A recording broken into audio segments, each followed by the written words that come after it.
Are you ready?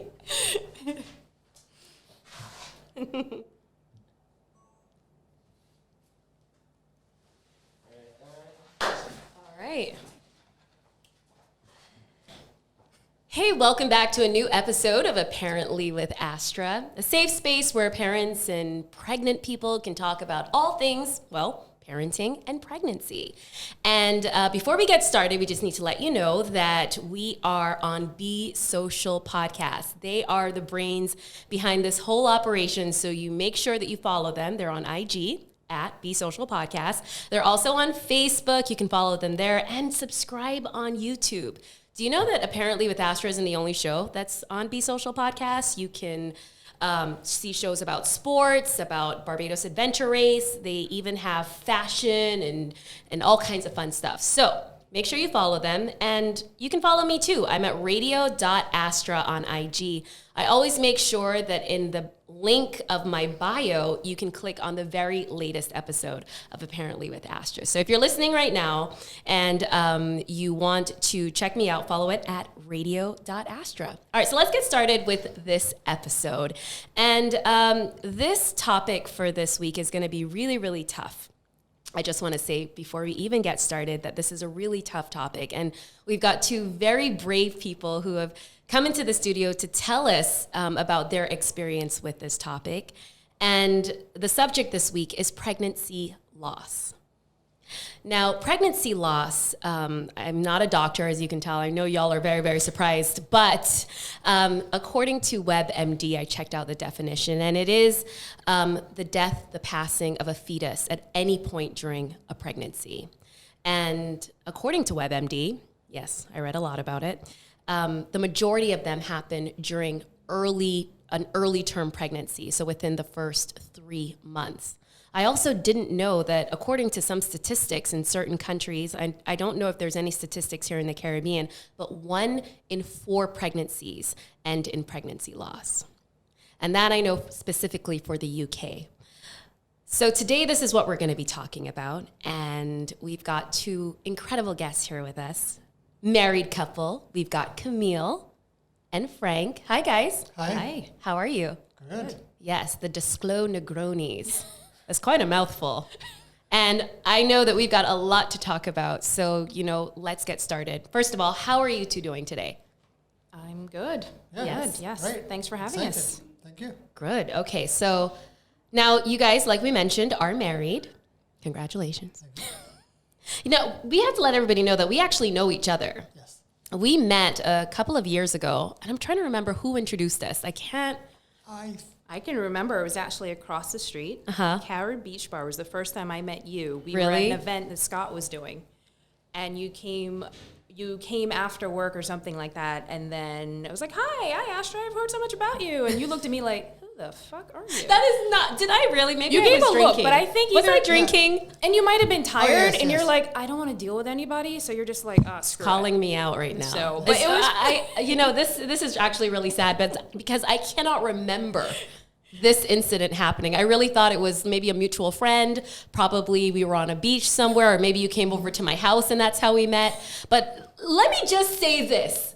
For those of you who know me, see, this has nothing to do with the topic. But for those of you who know me and know the career that I'm in, there's a lot of people who come to me and say, hey, Astra, don't you remember me?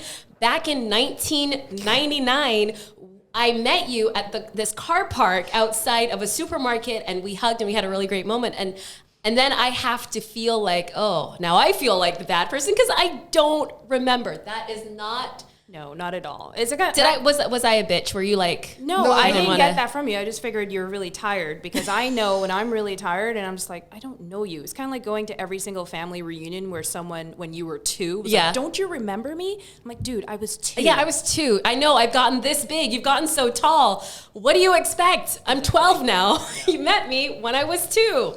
But, of course, we're still friends now. Yeah. So it was like, I wasn't like, you gave me a second chance. Yes. She's like, she just needs a nap. Her mood will get better after the nap. It's kind of like when we were just talking about Ethan, where he's like, he needs a nap. He does all the time, and he gets that from me. You were just coming from work, I remember. Yeah. And then there was a lot of people in there. Yeah. And it was very loud and crowded. And I just want to say to anybody who wants to come up and say hi to me, feel free to do so. I will remember this story right now because obviously me being not very nice sometimes can stick with people, and that is a lesson to be learned. Okay. No, I just have a real memory for random stuff, trust me. And we actually, like you said, we ended up being really, really good friends. And you guys were at our wedding. We turned up at the wedding. Yes. And, I really appreciated your relationship watching you because you remind me a lot of me and my husband, different races from different countries and setting all that aside and saying, let's go for it for love. Mm-hmm. And that's what you did. Yes. So let's talk a little bit about how you two met. Yes. You mean his version of the story is that, I was just really into him and blah, blah, blah, but I really wasn't. I was super tired. You know how we just had that talk about being bitchy when you're tired? Yes. I just come from work. So you were the bitchy one. I was the bitchy one. Got it. I might still be the bitchy one. But so much in common. Yes. But he concurs. Now he's talking. But yeah, because he actually was a flight attendant for years. And I literally just came from work to get on a flight to go to London. And I was so tired. The person I was traveling with was a pain in the ass, and we almost missed our flight. So I was pissed already. I was tired. And then he's checking our tickets at the door. And you're like, yeah, I don't remember that. It was different. She saw me. I saw her. It was kismet. That's his story. Oh, but so you guys have different stories about how this. Yes, you right, were slightly. Did you even remember seeing him when you boarded the plane? I remember he was the stewardess that just took my ticket. I said I was in bitch mode. I had on my shades. You were just background noise to her, is what she's saying. Yes. You were basically human static. White noise. Very much so. No offense. Literally and figuratively, white noise. Yes. White noise. Oh my God. So after that, you get yourself settled Yes. into your seat. Mm-hmm. What happens? So my friend, this was way back in the day, because actually in November, soon, we would have been together for 13 years. And anniversary's coming up. Yep. And then, so my friend who just gotten a digital camera, because that's when they first came out, thought she lost her memory card. And we were about to take off. And I was like, this is not the time. You drop the memory card, we go this way, your car goes that way. So he's passing by, and then she says, do you have a light? And he's like, you mean a lighter? And we're like, a lighter? On a plane? Thank you. That's exactly what we said. I know, because even 13 years ago, you could not smoke on a plane. I remember that. It was just so funny. I couldn't believe he'd said that. But he eventually, long story short though, my friend never even bought a memory card. But thought he did? No, she was high. Okay? Oh, what I didn't know was that she actually smoked up before we even left the office. What a weird experience to have, is that you thought you bought a memory card. What type of weed was that? Yeah, what seriously. was that? Yeah. She's a special girl. Anyhow, so either way, we started talking. And again, on the flight, during the flight. During the flight, we started talking, but it was more that she was talking to him because was she cute? Thought... Was she cute? Nah. Good answer. Not really. Well, actually... Are you guys not friends anymore? She may hear. No, we're not. I don't think she will. I unfriended her on Facebook. Also, barely anybody listens to the show. Let's be honest. No, we're not. There's millions of people listening right now. That's and after right. This Let's speak it to the universe. Hello, we're going to put that out there. This episode is going to be listened to by a lot of people. Of course. Yes. But long story short, he was talking to her, and then we were back in low class, and he was working business class. Okay. So he came back with truffles and champagne. Like we were legit 2 seats from the very back of the plane. And everyone around us was like, oh my God. But so really, you're passing through with all of the first class, business class, all of the swag, and you bring it back to these lowly cattle travelers in the back of the car, back of the plane. Yeah, only one though. Yes. He was eyeing me. So I finally paid attention, not after that, but just like we started talking because somehow, and I forget how it came up in the conversation. Oh, because he looked at me, he's like, oh, you're not a New Yorker. He just looked at me, he knew. And I said, well, actually, I'm from Barbados. I was born, raised there. Right. And he was like, no way. He takes out a card of a friend who had a business in Barbados.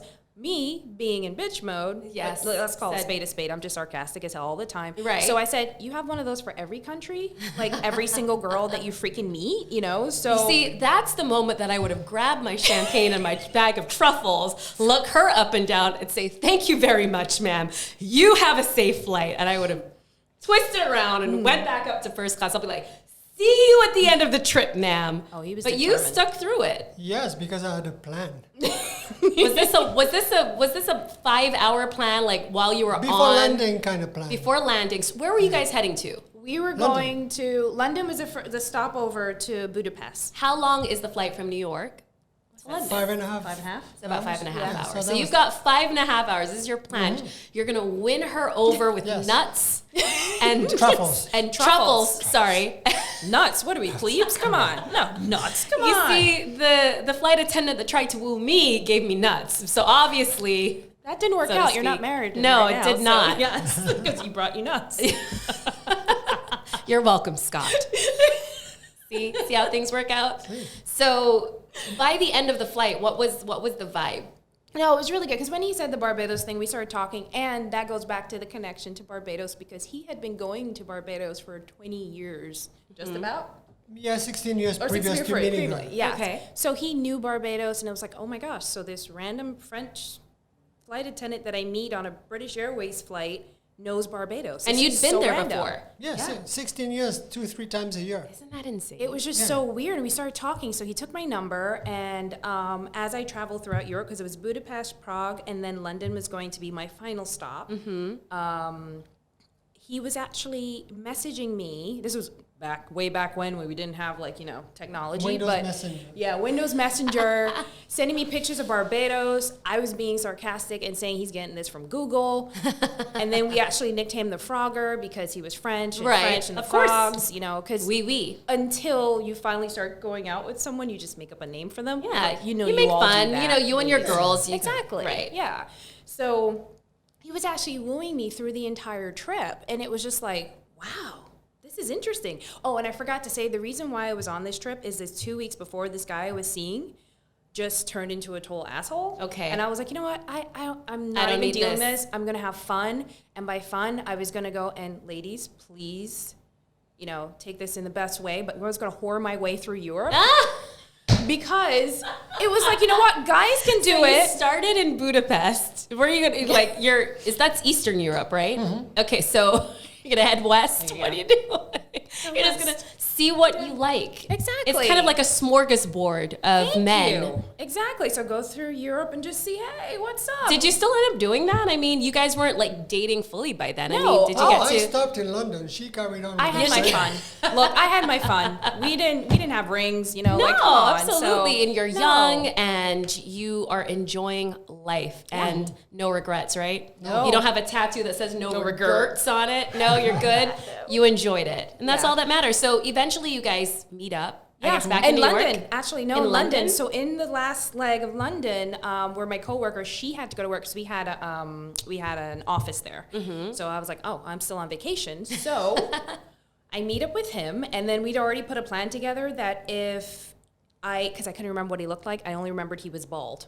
That was the only thing, and I So was you like, were bald I couldn't you were remember. bald for a very long time. I mean, 13 years ago you were bald. Was that intentionally bald? Yeah, I shaved my head And when now, I was 20. okay, Yeah. all right. So, and that's how you like it? yeah, I didn't actually. I never gone out Your with first guys bald before. guy? First and only. That's Okay. it. That's it. Once Kind you of want to turn- touch it now. Yeah. I don't think I've ever touched your head, Frank. Wait until it's like super shaved. Right now, some's grown in. a little but- growing in, okay. Yeah. So, but So you guys went out on a date. Okay, I want to pass over to Frank right now because Frank's obviously the one that planned the This date is in the best London. So I lived in London. I lived in London for 17 years. So I knew my way around. And I had a friend who works at the Lanesborough Hotel in Hyde Park. Beautiful place. So I decided, well, I'm going to ask her to meet me there. Fancy. First impression.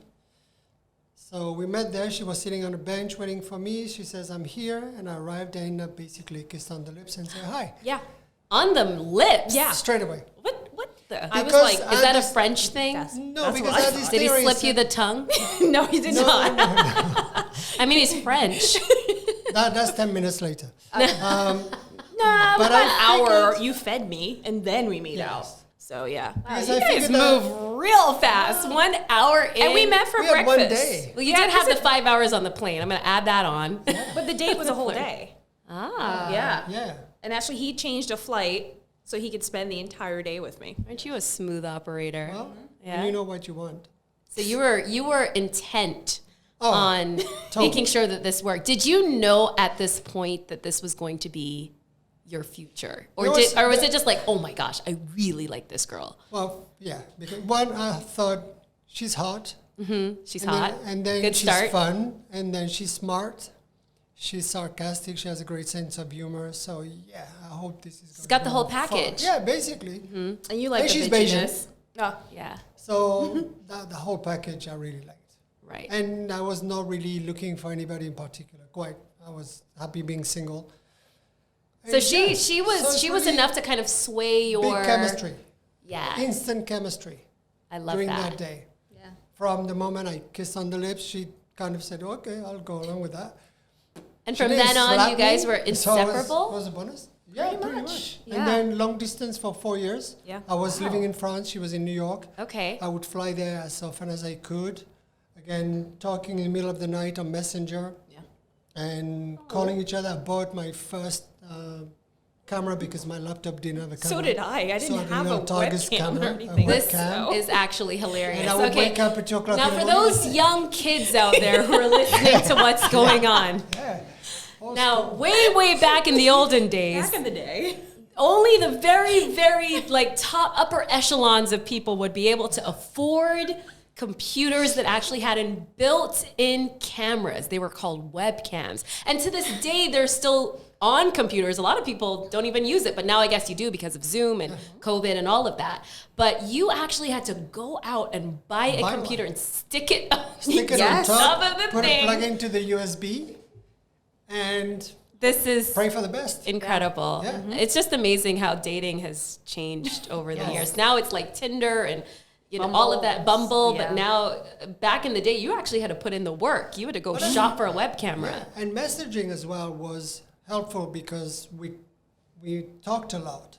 And you guys were in different time zones. Time zones. He was 6 hours ahead if he was in France, but sometimes he would have to fly to Australia and that side of the world. So then it was like, Wow. you know, it was in the morning. I would be getting up in the morning, getting ready for work, and he's literally just seeing me put on my makeup and everything, and we're talking, and he's like half Aw. asleep, and yeah. You guys, I mean, it was meant to be. It was just meant Yeah, to be. exactly. And you guys you eventually moved to New York. You started working in New York, and then eventually you guys decided to come down here. You're setting up camp here as well. And I skipped right past the wedding. I know you guys got married at some point. Was it like a Vegas wedding? Was it we eloped in Thailand. Oh, wow. We Just just the two of you? decided- Yeah, we Just just the two of us. decided like How screw far it. along were you guys together in the relationship when you got married? 2 years. 2, yeah, 2 years. yeah, I think so. That's not bad. I mean, you see, for a lot of Barbadian couples, they would consider that to be a very short time. I know Camille probably knows that people will be with each other for 6, 7, 8, 10 years and be like, I'm not sure yet. Is this for real? Is this real love? I We don't have know. 5 kids, You got you 5 kids. You've moved into a house. I don't know. The thing is, we very quickly knew that we met we're each the other. one for each That other. was it. There was no discussion, no getting cold feet or Yeah. anything like that. Yeah. We just it was so obvious. Yes. It was funny. And that's why we did it. Also because she was dying to get a French passport. But Which I still haven't gotten yet, but yet he's achieved his green card and, And his his Bajan Bajan citizenship. I know you've got your Bajan citizenship, Yeah, so February. get it to work. Yes. Get to work. I mean, what are we doing here? Anyways, all right, let's talk a little bit about the subject at hand and, why we're all here. And by the way, October is actually National Pregnancy Loss Awareness Month. And I know that a lot of people think October, okay, Breast Cancer Awareness Month, and all power to breast cancer awareness, but there's only so many months in the year and only so many days in a year. And it's important that we highlight all of these things that are going on with a lot of people around the world. And I wanted to talk to you about it because it's a really important subject, and I know that there's a lot of women who've gone through it here in Barbados, and a lot of women don't talk about it. I have a few friends who have shared, their stories, and this was almost always after having a successful pregnancy. So if they've gone through miscarriages, pregnancy loss, they don't talk about it. But then when they have the successful pregnancy, they feel comfortable enough to say, well, this happened to me. So let's talk a little bit about your situation. So you guys have been together for 13 years now. At what point did you guys decide, I really want to try to have a baby? Was this something that you guys always kind of talked about in the general... In the background, yes. Yeah. We should have a baby. They'd be so cute. I mean, we knew when we bought the property here, we already talked about how great it would be to have kids here because of the garden, because of dogs and everything. Barbados is a great place to have kids. The family was in our mind. Yeah, definitely. There was never any doubt. And then it was just like, okay, let's try. Yeah. And it didn't take us very long after we started trying to actually get pregnant. So it was just like, and the funniest story where it was just like, he was actually here in Barbados working on doing renovations. And then for some reason, the app that I had was telling me I may be pregnant. I was like, how does the app know? I don't understand. Oh, so you had the app, kind of the tracker for your period, and it hadn't shown up yet. Yeah, and I'm like, no, definitely it was there. So I go. You carry the 7, I'm pretty sure. No. I was like, nah, I just had my period. What are you talking about? And then I go take about like 10 of these damn tests. By the way, where are you at this point? Are you in New York or are you in Barbados? I'm in New York. And you're in Barbados. I'd actually just seen him maybe 2 or 3 weeks before that. Okay. Which is when it happened. That's when it, there you go. Got down with the get down. Okay. Bow, chicka, bow, wow. So you call him? No, actually, I was holding off. I waited until I knew I would be back for Christmas. And I was going to wait. I had it all planned out for Christmas Day, this whole awesome thing, this card, the actual, it's kind of gross when you think about the pea stick and just put it in a nice box. But then everyone started having freaking parties, and I had to say at one point, and then our friend was opening a new place, and they're like, oh, here, we have all this sangria. And yes, whatever. everybody drink, because that's what our social circles do, is every social event is around alcohol. Right. So you're like the Matrix. You're dodging the bullets left and right. No, I'm good. I'll take a seltzer. Yeah. I'll have a soda water. Finally, I was like, okay, that's it. I can't take this anymore. Okay, so we're sitting down, whatever. And I said, oh, hey, I have something for you. So he opens it up and, then he's like, is this real? Oh my God, so that was it. So I can't even wait till Christmas, and I was so pissed that my Christmas plans got ruined because everyone wanted to freaking drink. How dare they around the holidays drink? It's very difficult. I think Jesus wanted us to, first of all, in our defense. Didn't somebody say the wine in the Bible? I'm pretty sure. I mean, he turned water into wine. I mean, seriously. He was like, I don't want this water. Bring me some wine.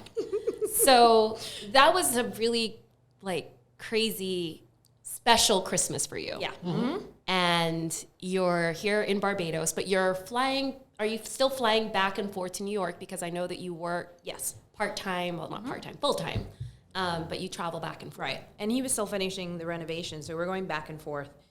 And then I decided... How did you feel when you were pregnant? When you realized you checked the app and it said, I was like, and you were like, what? So you didn't even know, you didn't feel anything? No, nothing. And then I took all the tests and I was like, maybe some false positives. Okay. So I went the next day to take another test and I was like, oh, okay, I think this is for real. Yeah, this is happening. So it was just get it together. Holy crap. And I was like, weird, what? Baby? What am I doing? What about my clothes? And all these stupid things went into my head and, and then I was like, should I tell him now? I'm like, no, I'm going to wait. This is going to be so much fun. Frank, how did you feel when you opened up the box and saw the 2 lines? Did you even understand what she was showing you at first? Well, the thing is, there's the box she put it in. Oh, yeah. What that confused me.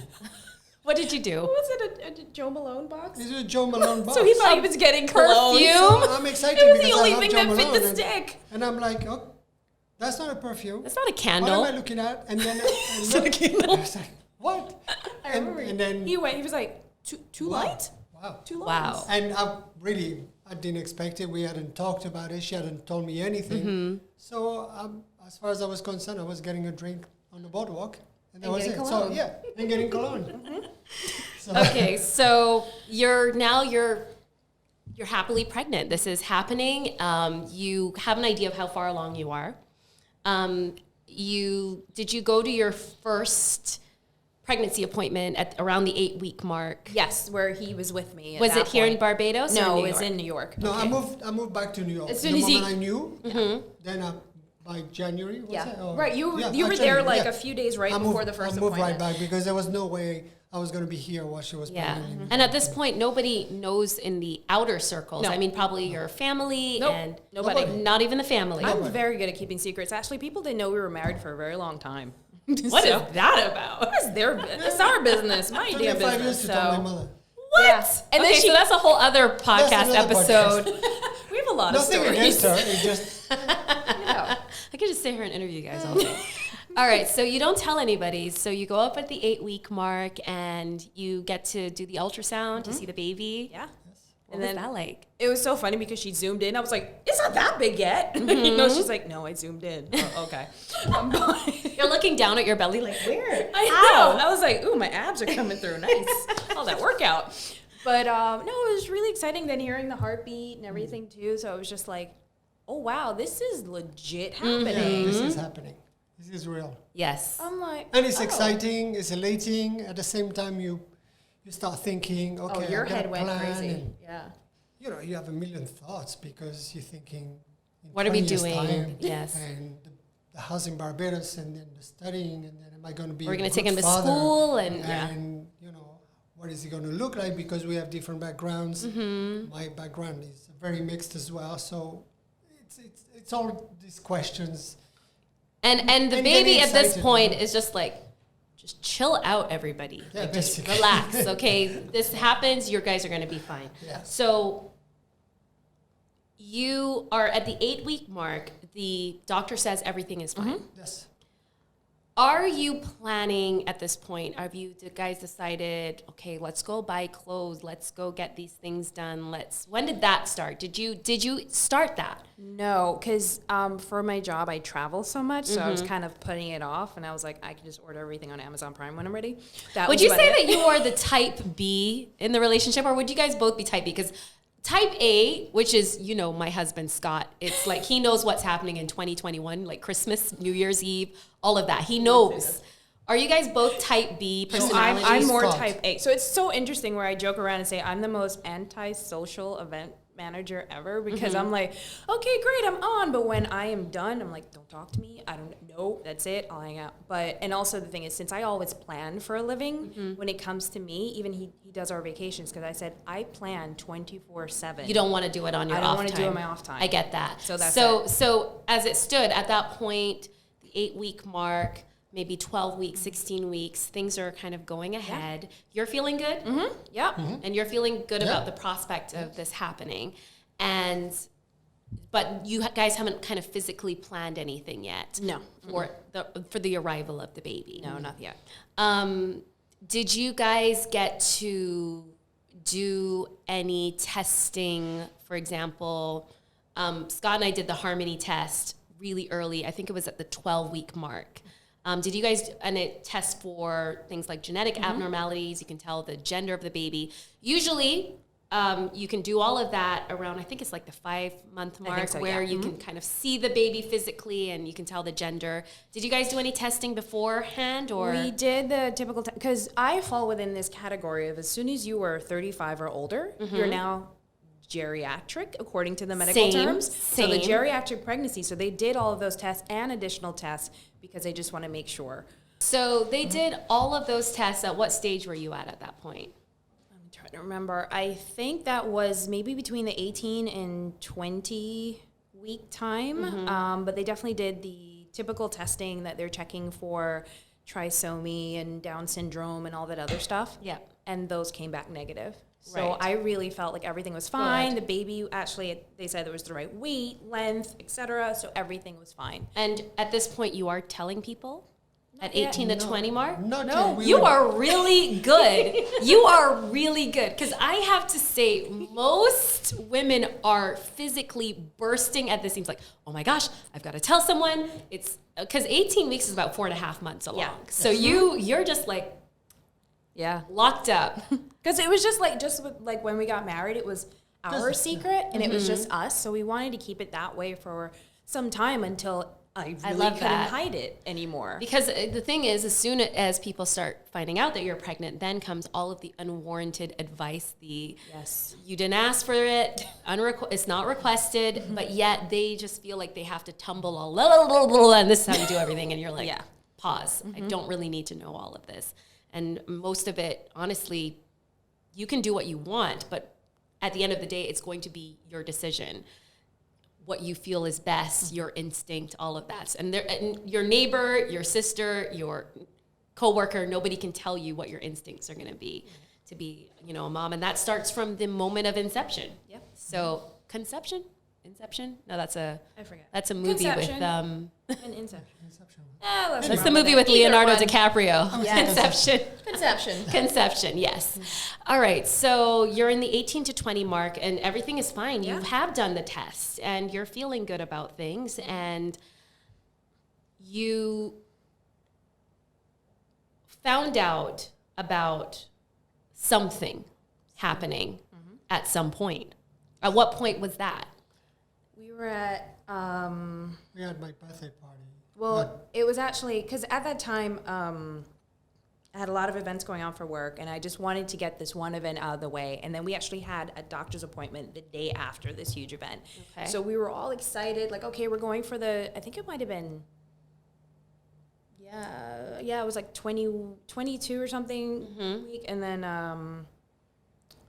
It's about 5.5 months or so. Yeah. Mm-hmm. And we went in, and then she's doing the sonogram. Okay. And she just kind of just shuts up and gets super quiet, and she keeps moving it around my belly, trying to figure out what exactly. Right. And I kind of look at Frank, and I go, like, what the hell is she doing? This is not, our other appointments didn't go this way. Mm-hmm. And then she said, did you do IVF? I said, no. Did you do the test? What were the results of the test? I said, the tests were negative. Are you sure? And now when she said are you sure? I'm like, yes. What are you talking about? So internally, you're freaking out. Yeah.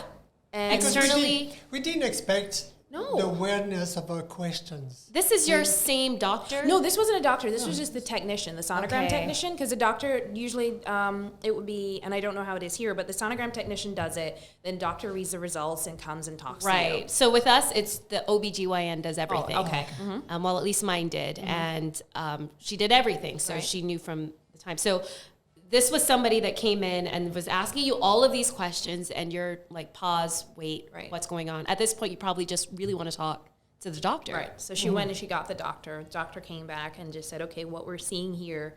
And we also did not know the sex because we didn't want to know the sex at all either. Yeah. But, like, okay, the baby seems to have some abnormalities. There's quite a few I see here. So we're just like, well, what do you mean? Okay, so... We're going to need you to take another genetic test for this other one because we could see defects in the baby's brain as well as holes in the heart. So this is something that was not originally tested for in the battery of tests that you guys had before. No. Mm-mm. So this was something that probably wasn't as common genetically. Mm-hmm. So you're thinking at this point, I have to go in for more tests. What are you feeling right now? Frank, you're listening to this. Well, I was in the same room. Confused, scared, and I kind of anticipate already that this is not a good thing that's going to happen. Not a good sign. This is not a good sign because I kept looking at the monitor as well, and I could see there was something terribly wrong from the last time we saw an image of the baby. And I thought... It's not right. It's not right. And the more she talked to us, and the worse he was getting. It kind of confirmed that feeling, that little nugget of doubt or fear. And for me, I just was like, okay, when can we do the next test? She's like, okay, we can get you in 2 days to do, what's it called when they put what am I forgetting these terms? It's all right. But the, take your time. I'll sip my water. Amnio. Do the amniocentesis where they have to actually put the huge needle into your stomach, which is very scary. Exactly, because then on they its tell own. you about the risk, because something could happen. So it's like, you went okay. along with it. Yes, I did. I did. And as I was watching the screen, and I'm the kind of person where I want to see what's going on. So because I could have looked away, but I wanted to make sure that she wasn't going to poke the baby or break the amniotic sac. So you're already in like mother cub, lioness. Yeah. Protective Tiger mom mode. thing. Yeah, exactly. And so we did that, and I'm looking as the needle goes in, and then we had to wait for the results. And it was Frank, like, are you there with her? Oh, no. Oh, he is definitely afraid of needles. Needle? Really? Yeah. Wow. But I understand that. I don't That's like okay. needles As much either. as I would have understand. loved to be there with us. It's He would have passed out. A fear of mine. It would have become all about Frank at that point as he lays on the floor. Yeah, even getting a blood test is for me is. It's good to know. I can only imagine. I think for Halloween this year, I'm just going to come as a giant needle. Basically. I'm going to come as the COVID vaccination from Russia. From Russia. Oh my God. Okay. All right. So you're doing this on your own. The doctor is there. And what's happening after that needle goes into your stomach? They just take out the cells. fluid, and then they're like, okay, we'll get back some results. We'll try to rush this. For me, the rush that they considered wasn't rush enough. So it was just every day, it was just painful. This is horrible. Very. The waiting. Yeah. It's unbearable. Exactly. And at the same time, too, we had to go see a cardiologist as well, because then he was looking at the scans and also tried to do a sonogram again, but the baby wasn't cooperating and had his butt to the doctor, so the doctor couldn't even get to see the heart. And I was like, come on, work with me. But, and then he explained, okay, what I'm seeing here is this thing called, I might pronounce it wrong, tetraophalo or something like that, but there are definitely holes in the heart that they won't know unless when the baby is born how bad it is, and it could be bad where wouldn't survive delivery, and then also might not even live that long after birth because of that. And then they said, oh, there's also the chance that we could just repair it when it's a baby and then it'll be fine, but then 2 years again, then you'll have another one. There was never a guarantee No. that this heart could even function properly. Right. And Even- at this even point, with her. he's only 5.5 months Yeah. in utero. Yeah. And he's got all of these issues that are affecting his brain, affecting his heart. Yeah. And you're thinking, oh my gosh, my perfect little baby, he's going through a lot. Because at this point, you didn't know it was a little boy. No. But we do know, right, that it was a little boy. And so how many days between the test did it take for them to like tell you? 100 freaking years. I bet it did. But it was just like another 2 weeks or so. 2 weeks is a long time. It is. I thought you were just going to was. say 2 days. No. No. What are you doing during these 2 weeks? And they said, was it even 2 weeks? I don't even remember talked a now. lot. We talked a lot. Talked Because the thing is, about all the options. Tried to get some information on. went down that rabbit hole of Yeah. Google, even though they tell you Google, do not look talk on to- Google. but Did talk you to do other it? people. Of course I freaking did it. Yeah. Everybody does it, but it's wrong. It's wrong, but you still want reassurance because you don't know where you're going. All of a sudden, it's like you're hit by a rock. Yeah. So, but Were you working during this time, this waiting period? You were Yeah. going to work. We had Your mind must have been it was 2 nuts. seconds away from imploding at every point. But everyone at work knew, because as soon as there was an issue, I told my boss, and I was Wow. like, I cannot come in on Monday. I am a hot mess. And really, my job was absolutely amazing from the time I told them that this Yeah. was going on all through. They were having supportive. something. They were so supportive. It was just amazing. That's amazing. It really, really is. And so you guys are having all these conversations at home. You get the news. And you guys have a really important decision to make right now, because did the doctors recommend anything, or were they just said, you know what, you're the parents, Yeah. what do you want to do? Basically, We've laid out what it is. Yeah, basically they said, you can continue the pregnancy and then we see what happens, or you can actually end the pregnancy earlier. And it was like, they said, we'll do some additional tests and maybe they'll come back in time, because here's another roadblock that's there that I forget how many weeks, my brain's not working now, but That's fine.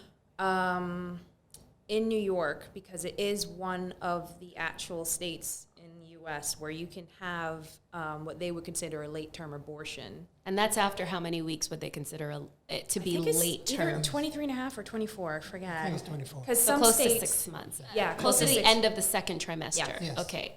And that thing is, that was my time clock, and I had until a certain day to really Oh make yeah, that because decision. you're Because we very- were well advanced. wow. Yeah. So that's the Wow. thing, Yeah. because everything was going fine. We go to this one appointment, and then we're just like, what the fuck just happened there? Everything just your whole world Yeah. just turned upside down. That was just it. That is the nightmare of every Yeah. single parent. And that's also why we talked a lot, because Yeah. from the amnio to the having to make a decision, a final decision, we only had those 2 weeks. And during those 2 weeks, that's how long it took to get the results. So really, from the result, we have 24 to 48 hours to decide. Time is And So it's that's And guess what? The results were, we don't know what genetic abnormality this is, but it is a genetic abnormality. And I didn't even mention that I then had to go to 1 million CAT scans too, because they needed better photos of what's going on inside in terms of the brain and everything else. so you're And- going through like this physical, Yeah. visceral reaction, your emotions and your mental wellness has completely just topsy-turvy. And then on top of that, you've got to go through the stress of laying down and having these people kind of scan you from top to toe to get more information. So you probably feeling like just like a piece of like battered meat at this point.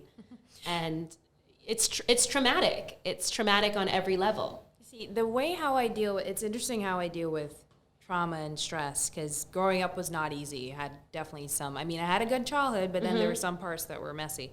But it's where everyone that I met, whether it was a technician or something, I actually got to know them. And it was like to make me comfortable, because I'm sarcastic and I was saying we'll make jokes or something Yeah. like that. So even when I'm getting the CAT scan, they put on you're like, oh, you can put on music. I was like, oh, can you put on Lil Wayne radio? And he was cracking up. He's like, yeah, but you can't sing along because we need you to be quiet. Okay. And then at some points when it's super quiet or whatever it is, and I fall asleep, and they're like, okay, Camille, wake up. And I was like, oh, shoot, I fell asleep. Did I snore? You know, but that's how I deal with things. I get to know people. I get to know the nurses. I get to know everybody. Because, I mean, it's a weird situation. And the thing is, he's not there with me because he's not allowed to be. And this is even before the whole COVID yeah. pandemic. Yeah. This was something they just needed you in the room. Yeah, and exactly. that was it. And so you, like we said, you're on a time frame right now, and you guys make the decision that you want to end the pregnancy. Yeah. It's just, there's just, you know, the thing about pregnancy loss, they said that genetic abnormalities is it is by far the number one cause of pregnancy loss. And it's a scary thing to think about, because it should be a joyous moment for everyone. And now you're at this point where you know what's going on, your job knows what's going on. Maybe some people that you didn't even tell, hey, we're pregnant, they don't know that yet. Right. But now you have to share this news. Do you not? We're going to get to that in a point. So you go home from all of the scans, and then you have that very, very hard conversation about the next step. And you guys agree to terminate the pregnancy. We had to make a decision based on being, and it might sound weird, but we wanted to be good parents at that point. And bringing a child into this world with a huge brain defect, a heart condition that might ruin his life. Yeah. His quality of life. One or the other would have exactly. been bad already. The two combined, brain and Right. heart. Is this being selfish because we just wanted a baby no matter what? Or are we being good parents and actually don't bring a kid into this world with those effects, where it's going to be in pain, where it's not going to have a quality of life? Yeah, probably won't be able to When- breathe on its own. It'll Yeah. have to On have a around the clock ventilator. care. If it sneezes, then it probably might die No. because it's got the slightest infection. I think that So you have to make the decision based Yeah. on that. yes. What am I doing to this kid? Yeah, and what if are I the, don't also do what are this. the resources that you have Exactly. available for all of this? Exactly. That's Yeah. also very important. Yeah. There's a lot of tough decisions that parents have to make for their children. And like we said, that starts at conception. Of course. So you made that decision, and you two were very brave to make that decision. And the next step is something that is now a whole other trauma. You learn about what's going on with your baby, and now you have to go through the trauma with the clock ticking of going through the act of, ending the pregnancy. Tell me about that process. When you guys decided, you make an appointment, you call your doctor, you say, yes, this is what we want to do. What's the process like? Were you there, Frank? Yes. You were there with her? And the whole time.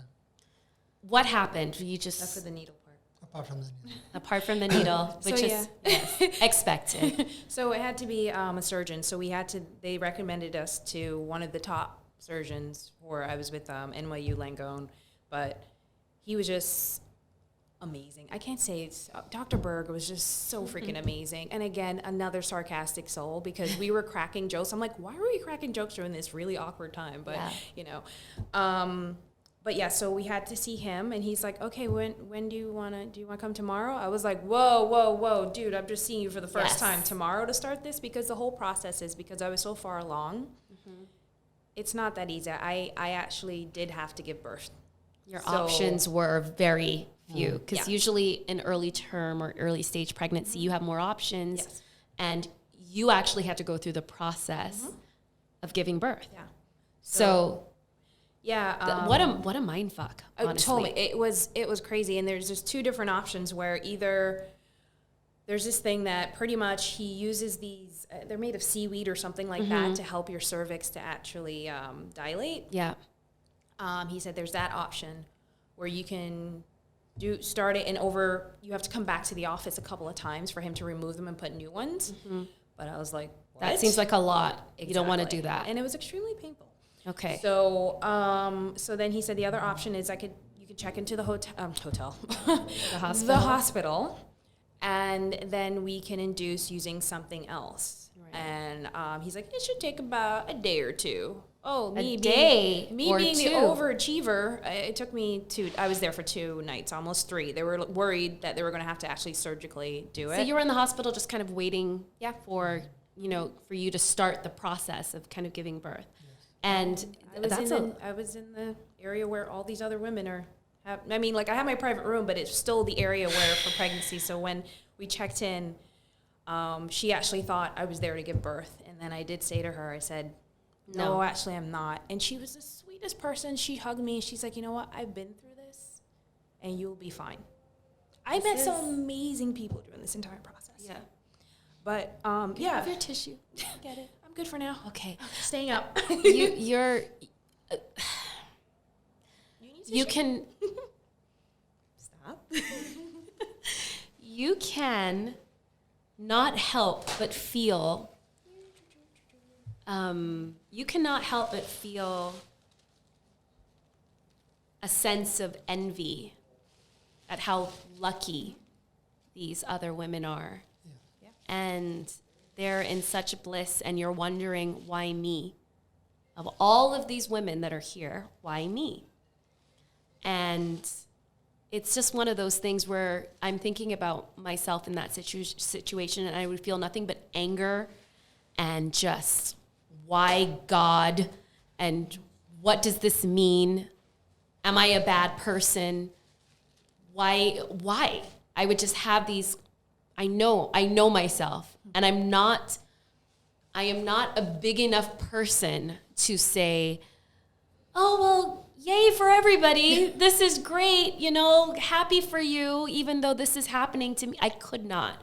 I would need to have a lot of therapy, a lot of probably talks with the pastor and all of that. You going through that, you're not me. You're probably a lot less angry than me. I don't know. But what were your feelings? Because I do remember we were texting at one point, and you told me how important that Bob Marley song was to you, and that kept you going, 3 Little Birds, and it gave you some perspective. What was it about that song that... I don't even know. I woke up... Don't worry about a thing. Everything's going to be all right. Mm-hmm. And it's true. And then I just woke up one morning, and it actually just popped. It was the first thing that popped in my head. Mm-hmm. And actually, it kind of reminded me of when we went to St. Lucia that time, and we were just listening to Bob Marley the entire trip. Yeah. But yeah, that vacation too. right. That was where the morning I knew we had to make that decision, I just woke up crying. He was in the living room, and I just yelled his name, and I said, "I know what we need to do." Mm-hmm. And I also heard that song as well too. So trust me, I had so many friends around me that actually were pregnant or due either right before me, after me. Yeah. And I wasn't jealous, but I was just like, come on, man, what the fuck? You guys have been together for all of these years, and you know, it's your time. Yeah. This is your time to celebrate. Yep. And seeing other women who were pregnant, I think I was a little bit further along than you were, and seeing people with their babies, I know that had to be gut-wrenching at some points. It was, definitely. So what was that process like of trying to get back from that? Because I don't want to get into the nitty-gritty of what happened in that hospital room. We know what happened in that hospital room, and we cherish the memory of that little boy, and we know that you love and you continue to love him. But moving on from that day, because eventually you've got to step out of that hospital room and into the big, beautiful / terrible world that's out there. How did you make that first step? What did you think? What was your mantra? Did you get out there? Were you like, well, this is what it is. We got to put one foot in front of the other and keep moving.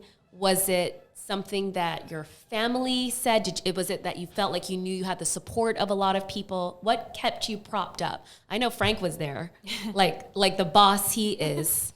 I mean, he's always been, amazing support. Mm-hmm. But actually, it really started for me in the hospital because I got to hold him. Yes. I got to hold him and see his little hands and feet, and then I knew I did the right thing. So from there, that's where my healing started, because I knew I was doing this for him. Like Frank said, it's the first decision as parents that we had to do where we didn't put ourselves first. Yeah. We put him first. And getting back to even where I say I wake up and something comes, I couldn't think of a name for him. Yeah. One morning I just got up, Gabriel popped in my head, and that was it. But Gabriel, I got to hold him, see him, realize, okay, I'm fine. He's going to hang out with all the other angel babies and just be looking down on us. I was thinking he was going to be with his mom, who just passed away at the time. A year before. A year before. His mom passed away. So I said, Michelle's taking care of him. Yeah. My grandmother and the one who raised me, my great-grandmother, will be taking care of him. We call her Mummy Bay. So I was like, Gabriel's fine.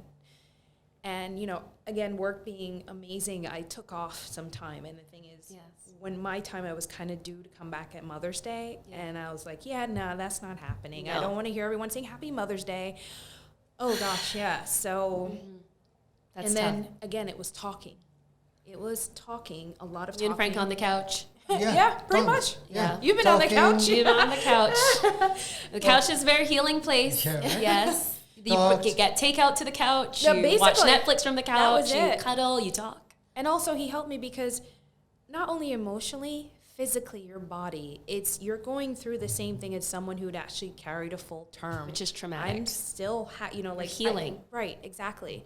You're healing in pain. I mean, it's the one thing where I had to listen to Frank when he said, don't do that, because I literally couldn't lift myself. I literally couldn't do this stuff that where pretty much I could do anything before. Yeah. And this really caused me to slow down. And also mentally, it made me think, okay, you know what? I've been through this. Everything else that I might have bitched about before for little things, that is small in comparison. And actually, that's actually changed me a lot. Yeah. So when I joke around with, I work for a hair company, and when I say to people, hey, it's just hair, okay? It is just hair. Don't stress about it. There's a lot of other things that you can stress about. But another part of that healing thing was a lot of women who hadn't shared with me before, like you said, your friends only told you maybe after a successful pregnancy, is that so many women that I didn't know and men told me about, that I was friends with, told me about their wives going through this, because men go through this too. This is a really emotional thing for them too. I know for Frank, he was saying, I can see you as a great mother, and the fact that this is happening to you is breaking my heart, you know. And it was, well, obviously it's different for men because we don't carry the baby, so we don't have that physical connection. thing. So the only thing you can do is actually be there and be the rock. Be a support. And make sure that, I wanted to make sure that she received all the attention. And, I'm always like that, but even more now. Did you have moments where you became like overly emotional too? Maybe you felt like you couldn't do that in front of Camille because she's going through it, and I couldn't afford to do that. The priority was her. Yeah. And I did once where I ran into the bedroom, cried, broke down for big sobs for a good half hour. And then she came and comforted me. So that was like, she came and took care of me that time. But I, as the guy, I had to be there. I just honestly, I have to take a moment to just highlight what an incredible couple you are. Can I just say, how amazing is it that you were on that plane 13 years ago, and not only did you find like your partner for life, but your cheerleader, your support. You can tell that she's everything to you and vice versa. And that plane ride, your company or whoever booked it could have, you know what I mean? It could have been on, you were on British Airways, could have been on Virgin Atlantic or something, And if you want a funny thing is, I was not even supposed to be on that flight. Yeah. A friend of mine Kismet. asked me if I could switch it because he had a wedding to go to, and What? that flight made him arrive in London too late. Yes. So I said, you know what? Okay, I'll do it. and there you find the love of your And life. then that's You what literally happened. tripped into each other. Basically. And she sarcastically pushed you away. Push away. And you, And years later, we're still here. Yeah. that's that love, that's that forever type of love. Yeah. And, this was an event, an experience that you two, this is just another experience that you two handle together of many.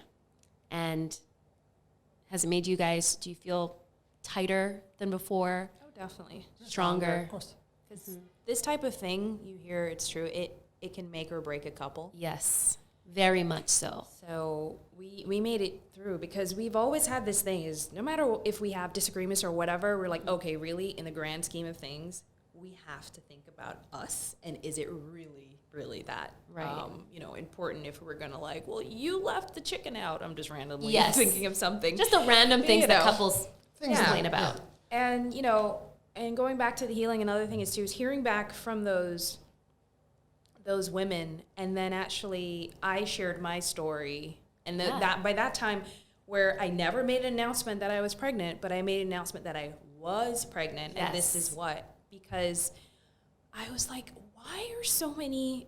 First of all, I was pissed. I was pissed the fuck off, man, when I found out. Why were you pissed? That the genetic testing, like. Now I use my hands now. I've been hanging out with him for too you're long. super angry? Yes, I am. I was so pissed to think that they couldn't do the certain genetic testing because, of course, it wasn't the most funded. So the certain tests that we take at the weeks that they do are based on the funding and whatever it is. Okay, so American healthcare is what it's just. Are we going to say the big?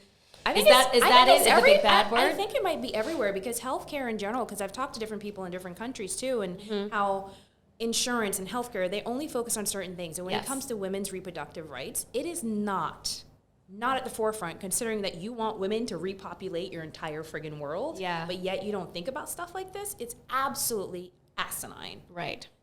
All right, so let's talk a little bit about the day that you decided to share it with everyone. And we know social media, that's the quickest way to get out information to everyone. So no one can be like, why didn't you tell me? I don't know if you got that. Maybe you did, depending on the person. I hope that person is out of your life if that's the case. But you did share it with everyone. I did.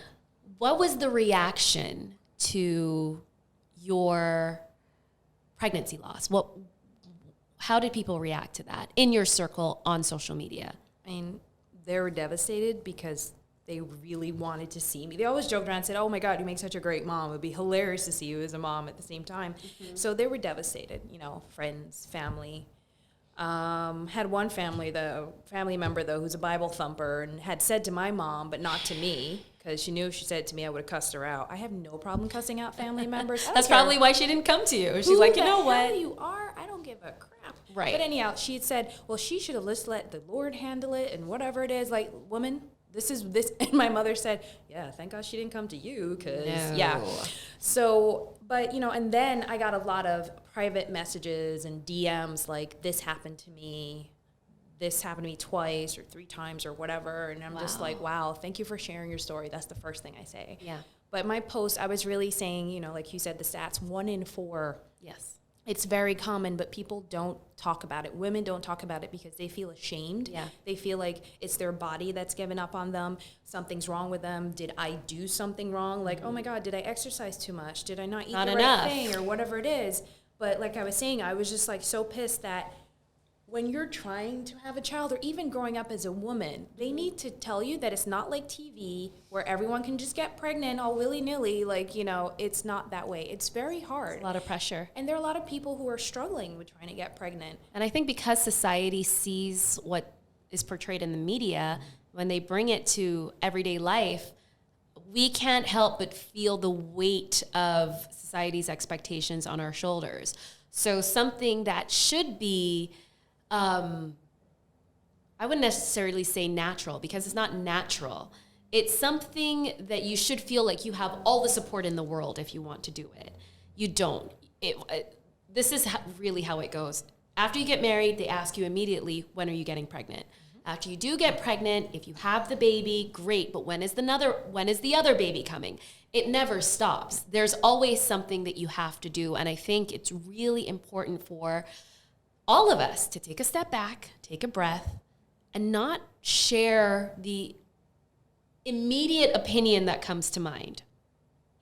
There are a lot of women and men who go through pregnancy-related issues. They have reproductive issues. Maybe you don't know how many miscarriages they've had. You don't know about their medical history. If they have hormonal issues, you don't know any of that. So to lump all of that into, well, you're a woman, you should just have a baby already, and you're a woman, you're married, or what are you doing? Why aren't you impregnating your wife already? They simplify it to the point of complete stupidity. Mm-hmm. It's not fair, it's not right. And I don't care how many people carry on with their lives and say what they want, it will never be right. So I'm going to say that right now here. That is not right. I hope that even if one person stops and thinks about it now, we've done our job here. So please, unless you are very, very close to someone and you know that you have that relationship with them, don't ask them about what's in their pants, what's going, like, it's true. Get your hand out of my, listen, get out. Yeah. Get out, okay? Yes. So, Frank, did you get a lot of contact from people? Because I know everyone's thinking, okay, Camille's the one going through this. Yeah, because everybody's wondering, or anybody that talked to me or called me or texted me was to ask how she was doing. Yes. Which I totally understand, because she's the mother and she carried him. And so, of course, they would ask me, are you okay? Yeah. And then the 90% will go towards, and that's fine by me, because it's the way it should be anyway. Yes. But there was a lot of concern from other male friends of mine who understood the situation. Because you're grieving as well. Of course. The grieving process is difficult. And is it something that's still ongoing? Do you guys feel like, is it something that, okay, well, this is the end point. We've accomplished what we had when it comes to grieving. We've kind of laid this whole experience to rest? Or is it something where there's little things that maybe trigger you once in a while? I know that we've been sniffling on and off throughout this entire podcast and bringing up all of this stuff. Do you feel like you're, for lack of a better word, past? No. And I don't want to be past it. because it actually, like I think I mentioned earlier, I change, and I like the change that happened, because now I've become such a mouthpiece, so to speak. Like, it doesn't, like, when it comes up or someone tells me about it, I'm talking about it. I'm talking about it here now, for example. I would have never thought in a million years I'd be doing this. And a very close friend just went through this a month ago. And Jay, if you're listening, I love you. She went through this, and every day I check in on her. Came to you. So she let you know what was happening, and you kind of held her hand through the whole situation. And I talked through the entire thing with her, and I still check in on her, because I know it's not easy. And it's truly it's a sisterhood, and there are a lot of silent sisters out there who are afraid. They are ashamed, unnecessarily so. They feel like society will say terrible things about them, and that is the number one reason why I wanted you guys to come on here, to let people know that this happens. This is not something that should be swept under a rug. The more we talk about it, the more we normalize it, and the more we feel like we can go out and get support for it. You do not have to go through this alone. I was amazed at the number of people it happens to. Yeah. that you knew. That I knew. I would love for Camille to, I know she's an advocate in her own way, but I feel like you'd make an incredible advocate for it. Just FYI. Sidebar. I know you're doing a lot right now, but she got an incredible amount of responses. Yeah. She became almost the person that they wanted to confide to. Yeah. I'm going to tag her in this video so everybody can just DM her. It's Like, seriously. I saw a movement when she started talking about it and approaching people. Yeah. There was a whole big wave of people calling her, messaging her, and I was like, whoa. Is there, can you go too far when it comes to sharing something as traumatic as this experience? I saw that Chrissy Teigen, she was pregnant with her third baby, and I follow Chrissy. She's hilarious and sarcastic. She's just like you. She is you. She's the Hollywood version of you. And what we all love about Chrissy Teigen is that she is very open about everything, extremely open. And I do entertainment news, so I was following. At one point, she was pregnant. She announced the pregnancy. Then she's in the hospital and she's getting blood tests, and then they're giving her blood, and we're all wondering what's going on. And then we wake up one morning and we see on Instagram that she had lost her baby Jack, that she called. And she had a photo of her in the hospital bed crying. And then she had another photo with her and John holding baby Jack. And a lot of people went from being very concerned and supportive of her to, what are you doing? This is way too much. You don't have to show everything. I think this is really disrespectful to the baby. Shouldn't this be a private situation? Shouldn't this be private? At least the pictures. Don't show all these pictures.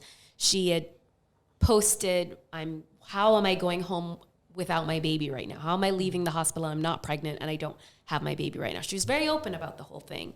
And I found that there were a lot of people who were not happy about that. Do you think that there is too much? Do you think there's a line when it comes to sharing with your friends, your followers, whoever, what's going on in your life when it comes to something like pregnancy loss? I don't think anybody has any right whatsoever to tell you how to behave, what to do, what to say, how to grieve. You publish it when you go through such a traumatic experience. Yes. It is personal. If she wants to show everything, it's up to her. Yeah. That's her right. Yeah. Nobody has a right to say anything about it. I think everybody always, that's the thing about opinions, you know what I mean? You might have your opinion, keep it to yourself. Yes. Thank you for sharing your opinion if you want, but you don't have a right to say anything. Yeah. Because you're not in that position. Because it makes you uncomfortable. Right, exactly. That's the main thing too as well, because regardless of if she's a celebrity or not, I shared mine and I said, if you don't want to read this, don't read this. I don't give a shit. But people need to know this. It's the awareness. And I woke up last week. That was the first thing I saw on my feed. And I just started crying because I know the position that she's in. I thought about you immediately. because you were the first, I don't have a lot of friends who have shared that information, but you are so open about it. But there's nothing to be ashamed of. Right. And we share it because we know there are people out there, and we know that some are scared to talk about it, to be stigmatized, and they need to feel that they're part of a group of people that experience that. There's a community out there, and if you can help one person, like you said earlier, it helps one person, well, that's one person. We have to say thank you, Christy, for being you, and thank you, Camille, for being you as well. So what's next for Frank and Camille? What is next? I mean, you guys are here for now. Mm-hmm. You're doing your remote work from here. You're doing some more construction on the house. Yes. So you guys are both very busy. Very busy. Do you see yourselves being parents? Yes. In any form in the future? And it'll happen. If it hadn't been for COVID being in our everyday life, we probably would have started already. Yeah. Mm-hmm. Now it's a bit, kind of a tricky time. It's a bit up in the air. Yeah. But it's scary. Agreed. I mean, the desire is here. It's still here. Okay, well, don't show it all over the podcast. The desire, I want to keep that up, right? I'm French. What did the French kiss, excuse me. So we can look forward to the family Desclaux-Negroni in the future. I believe that, and I believe in you too. And I'm really looking forward to it. I'm so happy that you came to share your story today. Remember, everyone, that you can follow us at Be Social Podcast on Instagram and on Facebook. You can also subscribe on YouTube. We're there. And you can follow me at radio.astra. I will put the link in my bio for the latest episode so you can share with your friends and family. And Camille, DM her. I'm going to make sure that her link is in there as well. And you can, if you have any questions, if you just want to talk, she is there for you. I'm here, definitely. You guys, thank you so much for coming in today. Thank you. Thanks for having us. I think we did all right. Yeah. A little bit. I'm going to drink some more water. Did you enjoy your green tea? Yes. Cheers, guys. Thank you for